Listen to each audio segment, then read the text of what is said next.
Hello and welcome back to Rob's PC Workshop. Today we're going to be using Cisco Packet Tracer to examine NAT on a multi-function device. We're going to start by examining the Linksys external configuration. So we're going to open the Linksys, go to the GUI tab,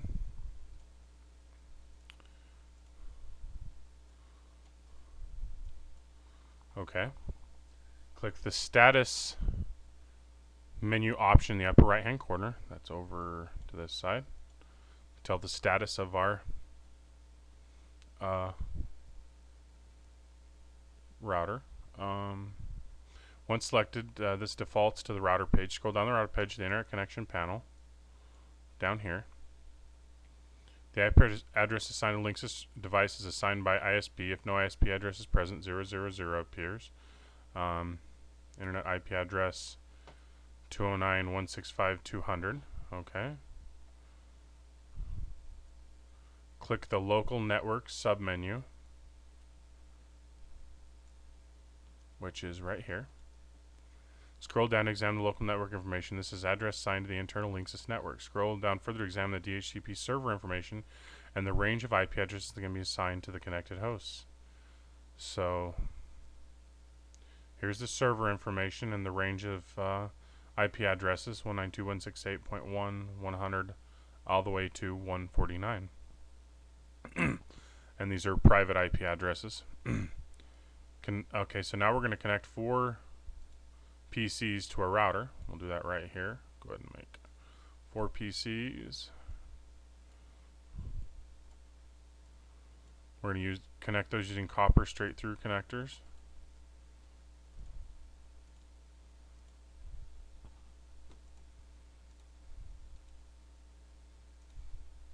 And once they're connected correctly, they'll light up green, so we got to give them a second.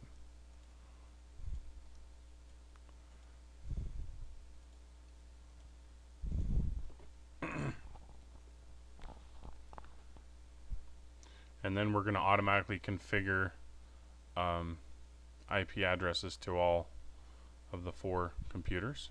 I'll teach you how to do that as soon as they connect.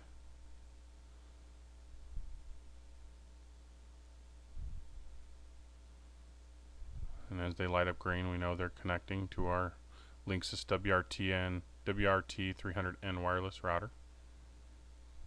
Now we've got all 4 connected. Start with PC0. We're going to go ahead and go to the configuration tab.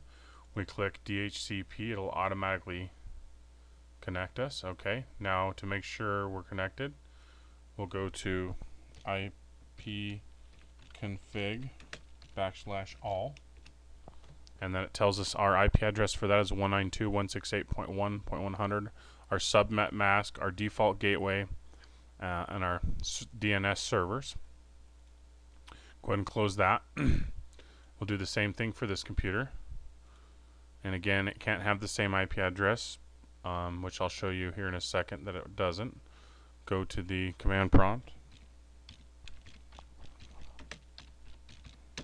And this is 192.168.1.101, which is the next address, like an address on a street. We'll continue on to this one. Configure it correctly to our network. It's on there. Go to our desktop, and this should be 102.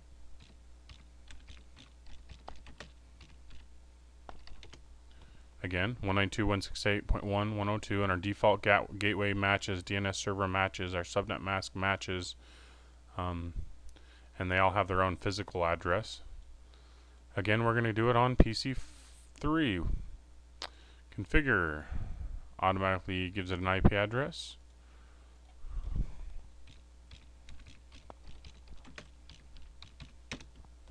And it's 103, next house in the block. We're going to close all those, and then we're going to view the NAT translation across the Linksys. We're going to enter the simulation mode right here. We're going to edit the filters so we only have TCP and HTTP. So HTTP and TCP.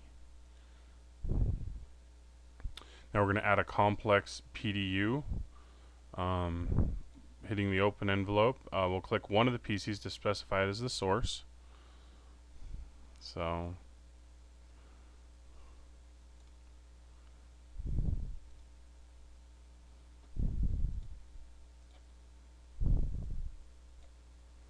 go ahead and do PC0 as our source PC.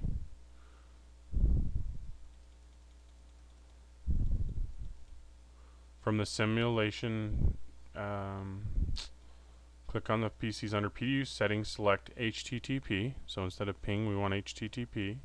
Click the Cisco learn.nat.com server over here, so we know the packet's going to be sent to the server.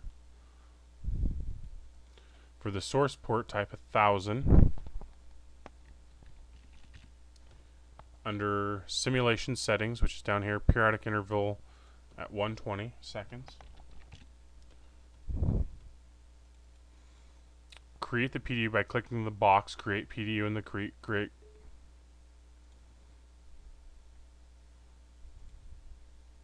PDU window, which is down here on the bottom. Double click the simulation panel to unlock it from the PT window. I didn't figure out how to do this. I tried to double click it and I couldn't get it to unlock. I'm not sure what I did wrong. I couldn't get it to move though, but it's fine down there. Observe the traffic flow by clicking the auto capture play button. Go ahead and speed that up.